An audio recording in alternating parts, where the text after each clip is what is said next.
जय हिंद।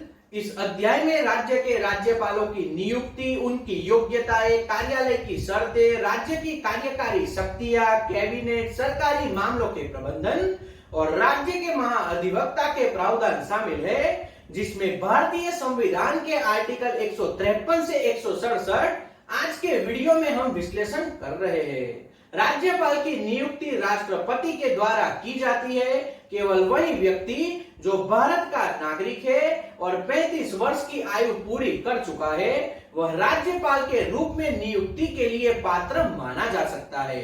राज्यपाल के रूप में नियुक्त व्यक्ति को पद ग्रहण करने से पहले राज्य उच्च न्यायालय के मुख्य न्यायाधीश के समक्ष या उनकी अनुपस्थिति में उस न्यायालय के सबसे वरिष्ठ न्यायाधीश के समक्ष निर्धारित प्रारूप में शपथ लेना बहुत जरूरी है। यानी कि हाईकोर्ट के मुख्य न्यायाधीश या फिर वह नहीं होते तो जिनके पास चार्ज होता है, यानी कि मुख्य न्यायाधीश के रूप में कार्यरत होते हैं, उनके सामने शपथ लेना जरूरी है। अब हम इससे जुड़े सभी आर्टिकल को थोड़ा विस्तार से समझते हैं। अनुच्छेद 153 में राज्यों के राज्यपाल के विषय में बताया है। प्रत्येक राज्य के लिए एक राज्यपाल होंगे, परंतु इस अनुच्छेद की कोई बात एक ही व्यक्ति को 2 या अधिक राज्यों के लिए राज्यपाल नियुक्त किए जाने से निर्वारित नहीं करेगी। यानी कि एक ही राज्यपाल एक से ज्यादा राज्यों में राज्यपाल के रूप में कार्य कर सकते हैं। अनुच्छेद 154 राज्य की कार्यपालिका शक्ति को बताता है। उसमें मूल रूप से 2 बातों को हमें समझना है। पहला, राज्य की कार्यपालिका शक्ति राज्यपाल में निहित होगी और वह इसका प्रयोग कर इस संविधान के अनुसार स्वयं या अपने अधीनस्थ अधिकारियों के द्वारा कार्य करवा सकते हैं। दूसरा, इस अनुच्छेद की कोई बात किसी विद्यमान विधि द्वारा किसी अन्य प्राधिकारी को प्रदान किए गए कृत्य राज्यपाल को अंतरिम करने वाली नहीं समझी जाएगी या राज्यपाल के अधीनस्थ किसी पदाधिकारी को विधि द्वारा कृत्य प्रदान करने से संसद या राज्य के विधानमंडल को निवारित नहीं करेगी। फिर आगे अनुच्छेद 155 राज्यपाल की नियुक्तियों को बताता है। राज्य के राज्यपाल को राष्ट्रपति अपने हस्ताक्षर और मुद्रा सहित अधिपत्र द्वारा नियुक्त करेंगे। अनुच्छेद 156 राज्यपाल की पदावधि, जिसमें 3 बातें हमें समझनी है। पहला, राज्यपाल राष्ट्रपति के प्रसाद पर्यंत पद धारण करेंगे।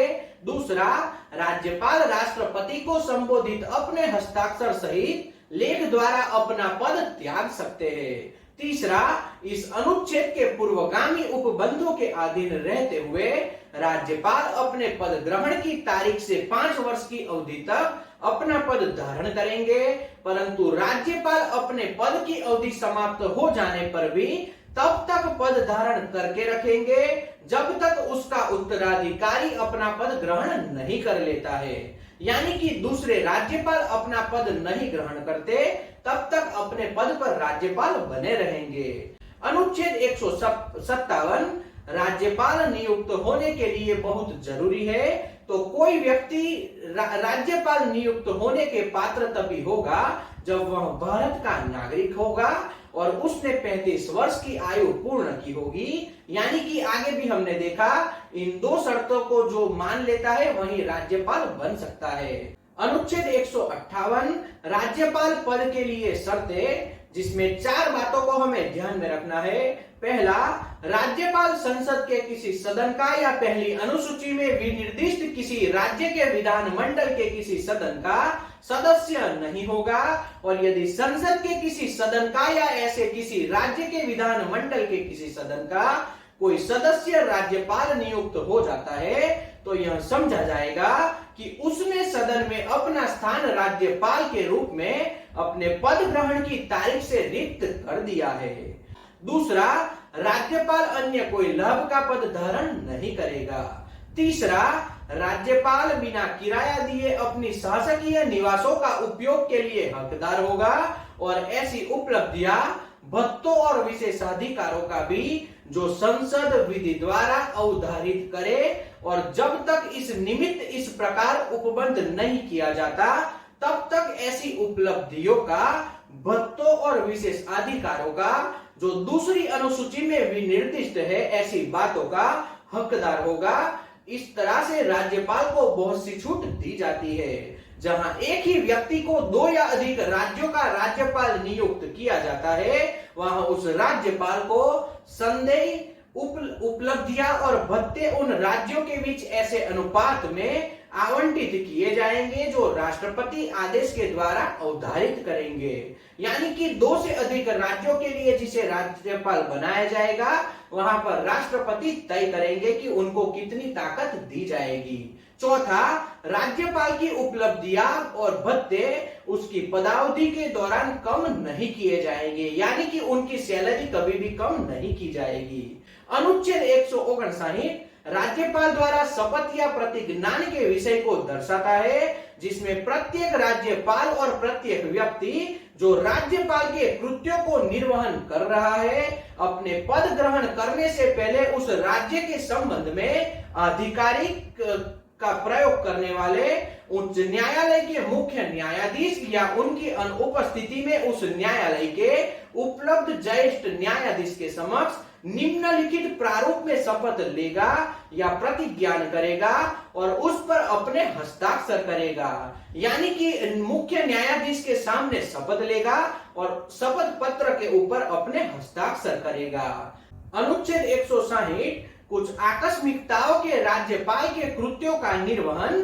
राष्ट्रपति ऐसे किसी आकस्मिकताओं में जो इस अध्याय में उपबंधित नहीं है, राज्य के राज्यपाल के कृत्यों के निर्वहन के लिए ऐसा उपबंध कर सकता है जो उसे ठीक समझता है।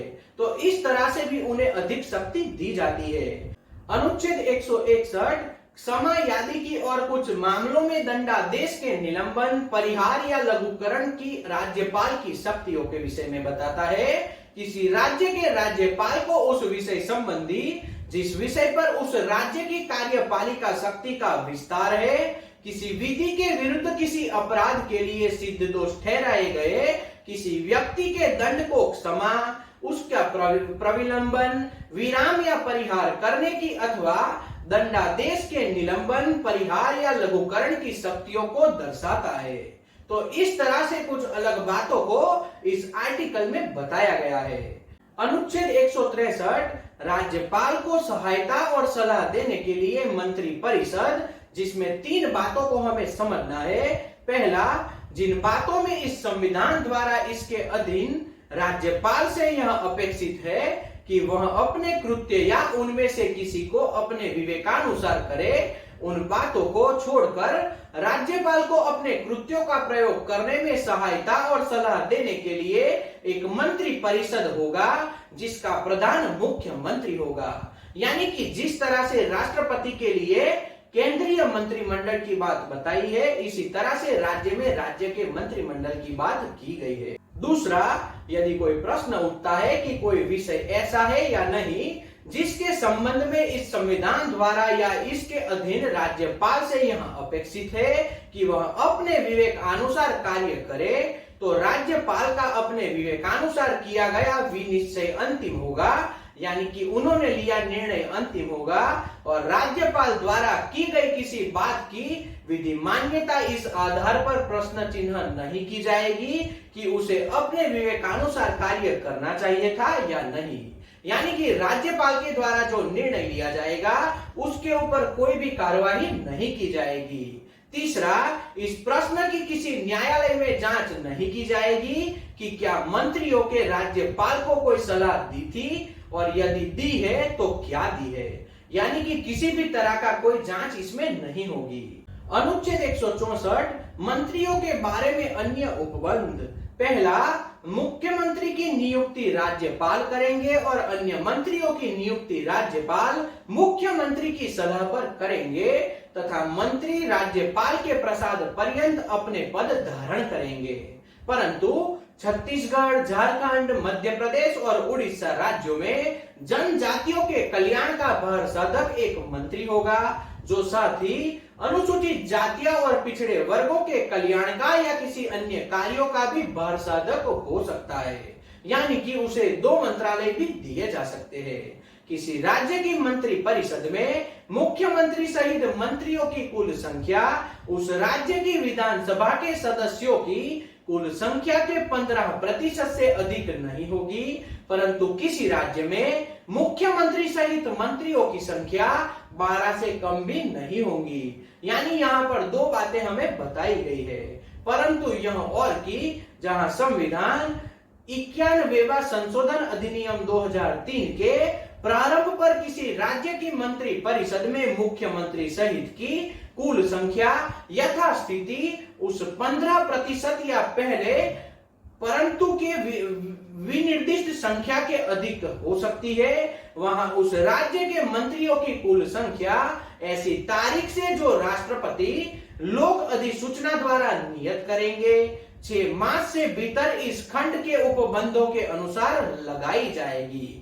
यानी कि 15% से ज्यादा मंत्री नहीं होंगे और 12 से कम भी मंत्री नहीं होंगे। मुख्यमंत्री भी इसमें आ जाता है। किसी राजनीतिक दल का किसी राज्य की विधानसभा या किसी राज्य के विधान मंडल के किसी सदन का जिसमें विधान परिषद है, कोई सदस्यों की 10वीं अनुसूची के पैरा 2 के अधीन उस सदन का सदस्य होने के लिए निर्विहित है, अपनी निर्भरता की तारीख को प्रारंभ होने वाली और उस तारीख तक जिसको ऐसी सदस्य के रूप में उसकी पदावधि समाप्त होगी या जहां वह ऐसी अवधि की समाप्ति के पूर्व यथास्थिति किसी राज्य की विधानसभा के लिए या विधान परिषद वाले किसी राज्य के विधान मंडल के किसी सदन के लिए कोई निर्वाचन लड़ता है, यानी कि चुनाव लड़ने के लिए यह बातें बताई गई है। उस तारीख तक जिसको वह निर्वाचित घोषित किया जाता है, यानी कि वह अपना चुनाव जीत जाता है। इनमें से जो भी पूर्वोत्तर है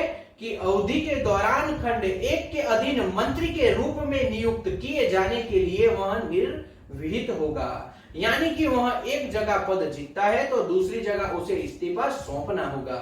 दूसरा, मंत्री परिषद राज्य की विधानसभा के प्रति सामूहिक रूप से उत्तरदायी होंगे। तीसरा, किसी मंत्री द्वारा अपना पद ग्रहण करने से पहले राज्यपाल 3री अनुसूची में इस प्रयोजन के लिए दिए गए जो नियम है उसके अनुसार उसको पद की और गोपनीयता की शपथ दिलवाएंगे, यानी कि राज्यपाल सब मुख्यमंत्री को और जो मंत्रिमंडल है उन सभी को इस नियमानुसार शपथ दिलवाएंगे। चौथा, कोई मंत्री जो निरंतर 6 माह की किसी अवधि तक राज्य के विधानमंडल का सदस्य नहीं है, उस अवधि की समाप्ति पर मंत्री नहीं रहेगा। पांचवा, मंत्रियों के वेतन और भत्ते ऐसे होंगे जो उस राज्य का विधानमंडल विधि द्वारा समय समय पर अवधारित करे और जब तक उस राज्य का विधानमंडल इस प्रकार अवधारित नहीं करता है तब तक ऐसा होगा जो दूसरी अनुसूची में निर्दिष्ट होगा। अनुच्छेद 165 राज्य के महाअधिवक्ता के विषय में बताता है। पहला, प्रत्येक राज्य का राज्यपाल उच्च न्यायालय का न्यायाधीश नियुक्त होने के लिए अर्हित किसी व्यक्ति को राज्य का महाअधिवक्ता नियुक्त करेगा। दूसरा, महाअधिवक्ता यह कर्तव्य है कि वह उस राज्य की सरकार को विधि संबंधी ऐसे विषयों की सलाह देगा और विविध स्वरूप के ऐसे अन्य कर्तव्यों का पालन करेगा जो राज्यपाल उसको समय समय पर निर्देशित करे या सौंपे और उन कृत्यों को निर्वहन भी करेगा जो उसको इस संविधान अथवा तत्समय प्रवृत्ति किसी अन्य विधि द्वारा या उसके अधीन प्रदान किए गए हो, यानी कि राज्यपाल और मुख्यमंत्री उसे जो पूछे वह उसे बताना होगा। तीसरा, महाअधिवक्ता राज्यपाल के प्रसाद पर्यंत पर धारण करेगा और ऐसे परिश्रमिक प्राप्य करेगा जो राज्यपाल अवधारित करे, यानी कि राज्यपाल तय करेंगे कि उसे कितना सैलरी मिलेगा। अनुच्छेद 166 राज्य सरकार के कार्य के संचालन के विषय में बताता है, जिसमें मूल रूप से 3 बातें बताई है। पहला, किसी राज्य की सरकार की समस्या कार्यपालिका कार्यवाही राज्यपाल के नाम से की जाएगी। दूसरा, राज्यपाल के नाम से किए गए और निष्पादित आदेशों और अन्य लेखनों को ऐसी रीति से अधिप्रमाणित किया जाएगा जो राज्यपाल द्वारा बनाए जाने वाले नियमों में विनिर्दिष्ट की जाए और इस प्रकार अप्रमाणित आदेश या लेखन के विधिमान्यता इस आधार पर जो प्रश्न नहीं की जाएगी कि वह राज्यपाल द्वारा किया गया हो। यानी कि यहाँ पर भी राज्यपाल को एक अधिक शक्ति दी गई है। तीसरा, राज्यपाल राज्य की सरकार का कार्य अधिक सुविधा पूर्वक किए जाने के लिए और जहां पर वह कार्य ऐसा कार्य नहीं है जिसके विषय में इस संविधान द्वारा या इसके अधीन राज्यपाल से यह उपेक्षित की वह अपने विवेकानुसार कार्य करे, वहां तक मंत्रियों के उक्त कार्य के आवंटन के लिए नियम बनाए जाएंगे। यानी कि इस तरह से अधिवक्ता के लिए भारतीय संविधान में बताया गया है।